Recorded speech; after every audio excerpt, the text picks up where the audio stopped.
Welcome to Bethany. Today we are celebrating the 27th Sunday in Ordinary Time, Cycle C. And today we have three readings. All three readings are focusing on the issue of the faith. The first reading from the book of the prophet Habakkuk. It's quite interesting because Habakkuk, of course, he belongs to the 12 minor prophets. He lives in the 7th and 6th century before Jesus, but we really don't know much about him at all. We have so many more pieces of information when it comes to other minor prophets. Habakkuk is rather unknown to us. We know his name because he introduces himself to us. And in his book, we see that he deals with an issue that keeps bothering us. I mean, people for quite some time. You could even compare Habakkuk to Amos a little bit, the prophet that we analyzed last two Sundays. But maybe even he is closer to Job because he deals with an issue of justice. And he asks that ancient question, what's going on? Why God is allowing the injustice to happen in the world? Why is it happening? What's God's plan about that? And obviously this is something that after all the Jobs and Habakkuk's, we are still having issues with. And there are times we simply don't know how to cope with the issue, and sometimes we simply give up. So let's look into what he has to say. And I would like to propose to you a couple of questions that are obviously questions that can be translated from the Habakkuk's first reading onto our times. And obviously for Habakkuk it was a different context. For us, we have enough of those. We have Gaza, we have Ukraine, we have almost completely forgotten and unspoken famine in Sudan, which is happening as we speak. And those questions are still the same. Why is God allowing that? What's God's justice? Why do good people face difficult times? And why those who don't care about goodness, those who don't care about others, those who only are waiting for an opportunity to abuse someone else for their own purposes, why these people are striving, why they are enjoying their lives, why there is no justice in this world, and maybe why God even is not stopping certain events from happening if he's a loving God, right? I mean, these are the questions that we struggle with. These are the dilemmas that not many people do have an answer that would be satisfactory. Or maybe even when it comes to something that is closer to the vest, when we are thinking about our own deeds, or maybe even when we are thinking about our own plans, or while looking back, sometimes you're asking the question, God, why didn't you stop me before I did X, Y, and Z? Why didn't you send the fire and brimstone from heaven to show me that I'm going the wrong direction? So we might be even sometimes blaming God for things that we have done because we hoped that he would stop us. He would give us a sign that would be bold enough for us to turn away from the plan that we had. about this particular thing that happened some time ago. Maybe there's another part to the story, especially when it comes to the second part of the first reading. Am I patient with God? Because if I allow myself to believe that God is in charge and He has some kind of a plan, and Habakkuk suggests that, why am I not patient with God? Why am I not allowing God to be God and just sticking my two fingers into God's plan? Or maybe, why is it that I rely more on my own devices, skills, connections, intelligence, previous experiences? Why do I rely on that more, thinking that this is more reliable and dependent than God alone? What makes me think this way? What makes me even think that I might be better than God? I don't want to go too far, but of course, the question that comes to my mind is immediately, what kind of God do I believe in? What's wrong with my faith if I even concoct such a question in my mind? And of course, all of that leads to this one conclusive statement, which is very dangerous to think about, if you will, but we have to be truthful here, right? Am I trying to play the role of God sometimes? Especially as a judge. Maybe not necessarily when it comes to other people, although that might be happening too, but maybe I'm playing the role of God as a judge when it comes to events. Because I know better, right? I think that Habakkuk is quite thought-provoking. He's quite inspiring. And maybe, for the sake of your own personal spiritual development, maybe it's worth reading the whole book of Habakkuk, and maybe even connect it with Job. That sounds like a good plan. Sounds a little bit depressing, but it might actually be quite useful, quite fruitful, especially if you are struggling with those issues, or if you're struggling often with those issues.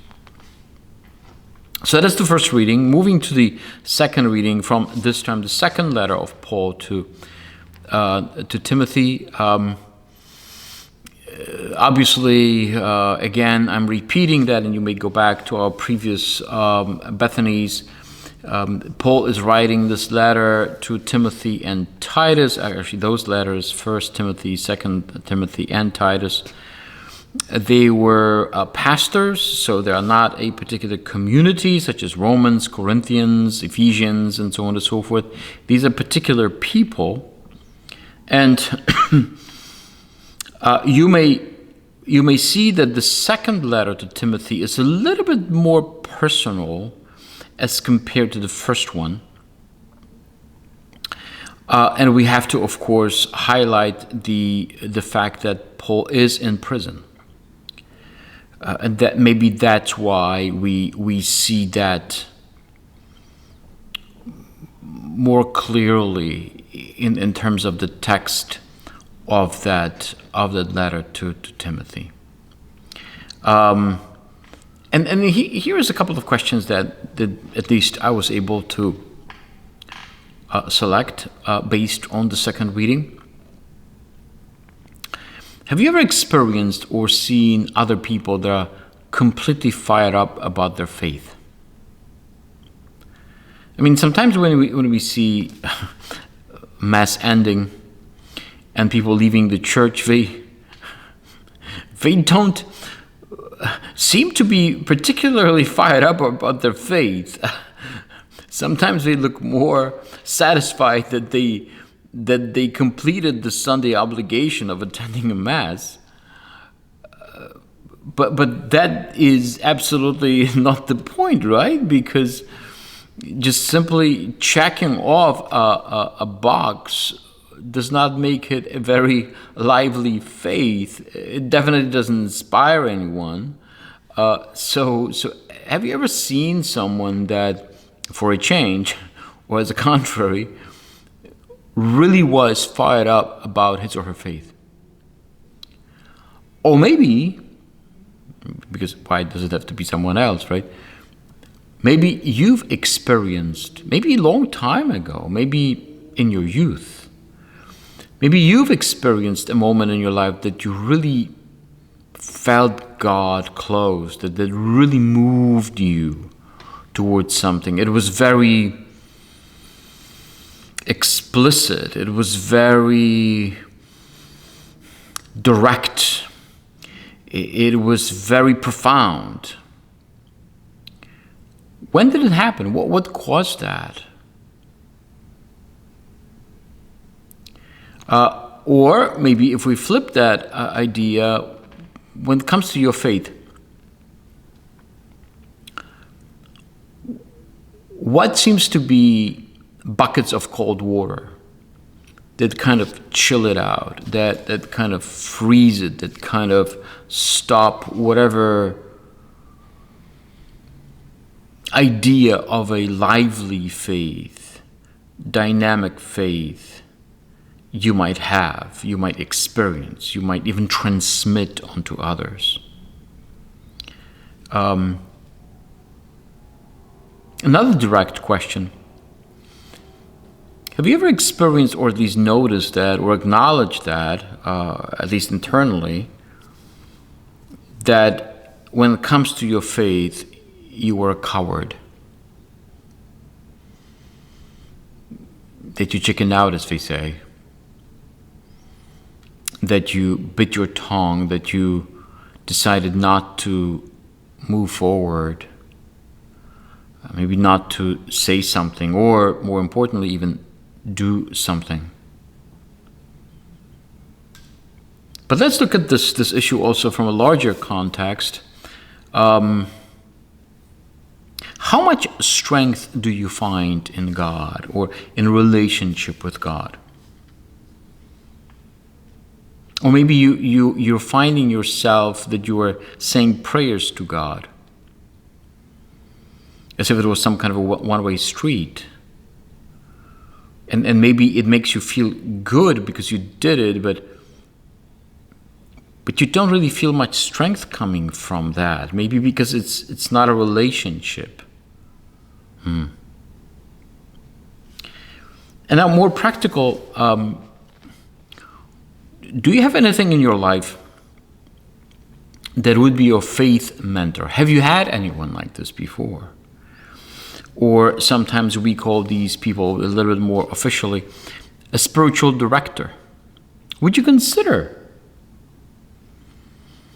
finding out someone like that? It doesn't even have to be someone that you would have to go and see.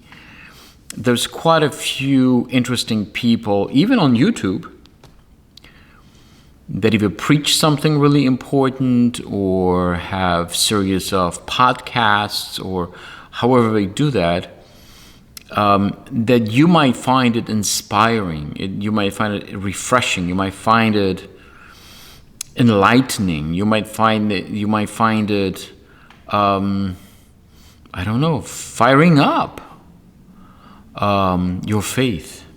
You might find that these are people of God, to put it directly, and they stir up something in you. Or maybe, would you consider joining, let's say, a faith group in order to strengthen your faith? Would you like to speak to someone, maybe not in terms of your spiritual director or some kind of a guru, but just a fellow Christian, in order to exchange the notes on your faith, in order to discover that you are not alone in it. That your struggles might be quite similar to the struggles of your fellow churchgoer. That might be something to consider. And finally, the gospel, and we are in the 17th chapter of Luke's gospel. And the 17th chapter, generally speaking, is highlighting a need for an internal transformation. And today's gospel definitely is a crown example of such.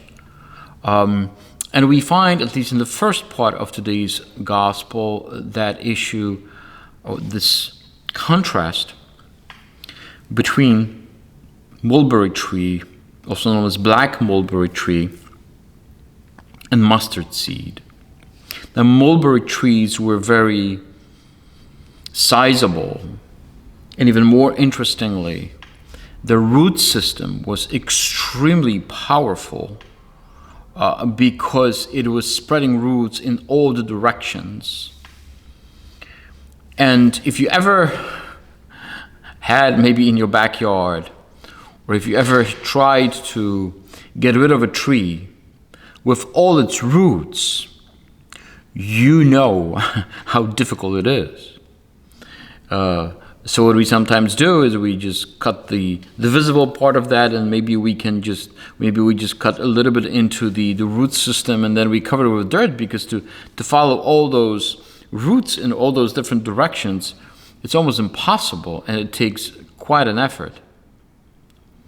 And yet we see in today's gospel that pretty interesting contrast between mustard seed, which is small, and mulberry tree that is so deeply rooted, so stuck in that place. And yet Jesus says that if we have a faith of the size of the mustard seed, we could say to a mulberry tree, be uprooted and planted into the sea. It sounds so impossible, but the contrast is there given to us to not as a deterrent, as I see it, but rather an invitation, rather a tease. Here in the United States, we very often are supporting the underdogs, right? We love when underdogs are beating up those who are favorite, especially in sports, right?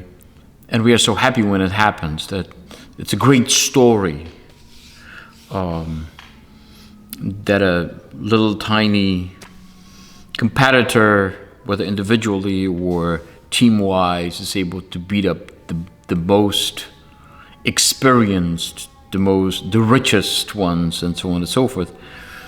So here I think the tease is the same, only on the level of faith. So it's not about what I see that might be a deterrent just from the get-go. No, it's impossible. I shouldn't even try. But I think it's an invitation for us to try the impossible, because we just might be surprised. So that's the first half of today's first reading, and I will, of course, move to questions shortly. The second part is that statement by Jesus about slaves, that what they're supposed to do, and then he basically claims the obvious, that the slave is supposed to do, certain things for the master, and we shouldn't be surprised if that's simply done, because that's how the cookie crumbles, so to speak. But here, it's not being said in order to, support the slave system in ancient Israel. It is rather to give us an idea that faith must have an attitude of a servant. In other words, faith cannot be just simply an intellectual exercise in my brain. This is not just a quiz question. Do you believe in God? Yes or no? And actually, in Luke's gospel, when it comes to faith and many features of that, including today's gospel, or today's fragment, when it comes to faith, the better translation of that would be not just to have faith, but to be faithful. In other words, what does it mean practically? What is my action associated with it? Just like, for example, the Our Father prayer, right? They asked him Jesus to teach them to pray because they were amazed of about his capacity to forgive. So they connected his amount of time that he spent on prayer and then the practical application of that in his capacity to forgive. So anywhere we read in Luke's gospel of faith, it's not just do I believe here in my control tower, but what does it mean practically as my response, as my activity? So here's a number of questions that I was able to select based on today's gospel reading. Some of that already should be coming to you naturally, such as, for example, are you scared or distracted by the size of problems, hurdles, challenges that are coming your way, and that's why you don't even try? Because you think that it makes no sense, it's impossible. We'll talk to David about that. Or if Goliath was still alive, he would have had a particular take on that issue. But David sounds a pretty good gentleman to explain the same story from a different perspective, our perspective, right? So in other words, as Paul would say, are you living by faith or are you living by sight? And what do you think is the right way of living? Or maybe it boils down to this very, very, very generic question, because when we look at those different things and the obstacles and those issues, even connecting that to the first reading, then the question that really comes to mind, which is the one that may not need an answer because the answer comes almost automatically, but does it? But the question is this: Is God making mistakes? In your mind, is God making mistakes? Because if he does, then it has serious consequences. But if he doesn't, then it also has serious consequences. You may recall the story of Lazarus, right? Actually, Lazarus was at that time dead, but Mary specifically. Do you believe? Now, again, going back to the first reading, how do you fire up yourself again when your faith is a little bit, I don't know, frozen? How do you find inspiration to get up on your both knees, and start again? Or looking at the larger context of things, especially facing those obstacles and challenges. Do you believe that any obstacle or challenge that is coming your way is really an introduction into another glimpse of the greatness of God? What if? This is just one little tiny if, right? What if?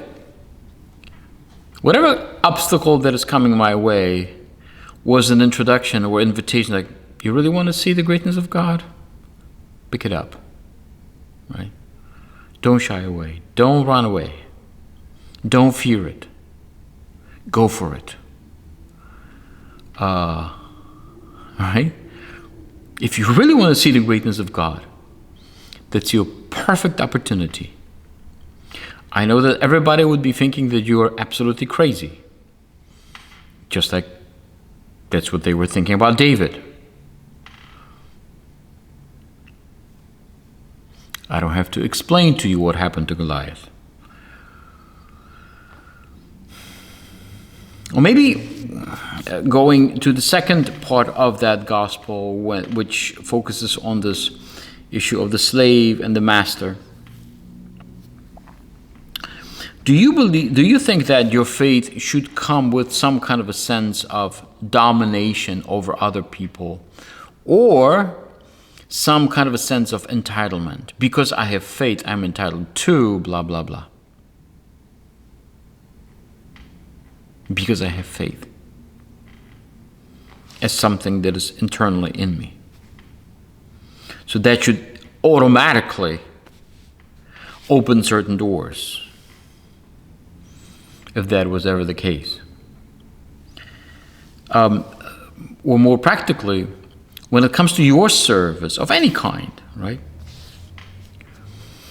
Are you doing this for some kind of acknowledgement or appreciation? To be noticed, to be pointed out, to be thanked? What is the motive for you to do things? Or maybe even internally, are you serving or acting out of yourself in order to feel better about yourself? Or maybe to claim something afterwards. Well, I did it, so, No, did you do that? Or maybe, because I think I did it, whatever that was, that gives me a right to feel dominant or, I don't know, somewhat better than most people on my street. And yet some people might be thinking this way and might be having a very good day because of this. So finally, I think that the major and the core question of the second part of today's gospel is this. Why do I serve? Or maybe why do I not serve? What prevents me from doing this? What is my internal reason that tells me, don't do that? Friends, so these are the readings for the Sunday, again, 27th Sunday of Ordinary Time, first Sunday of October. I hope that those questions are going to help you to digest those readings a little bit better, and will help you to feed your spirituality, not only for this Sunday, but for the entire week ahead. Thank you, God bless you, and see you at Bethany next Sunday.